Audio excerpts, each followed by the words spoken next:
Bonjour à tous, nous sommes ici à Soulignac, dans le département de la Gironde, chez Ginette Nadal, dans ce jardin qui s'appelle le jardin de Lusso.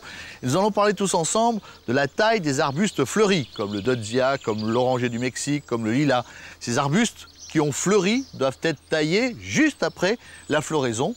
Voici comment on procède avec Valérie. Alors Laurent, on va commencer par l'oranger du Mexique.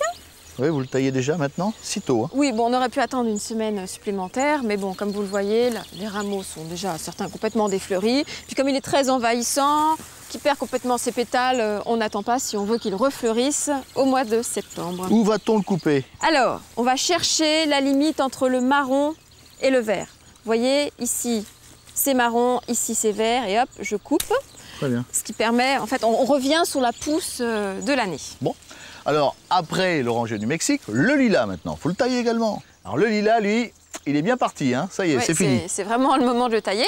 Alors pour le lilas, le principe est le même que pour l'oranger du Mexique. On va tailler la pousse de l'année. Simplement, comme c'est moins clair, on n'a pas cette différence entre le vert et le marron, on va tailler au-dessus des ramifications. D'accord, on cherche la ramification et on taille au-dessus. Voilà, parce qu'à chaque fois que vous taillez une branche de lilas, vous avez deux petites pousses qui partent de part et d'autre.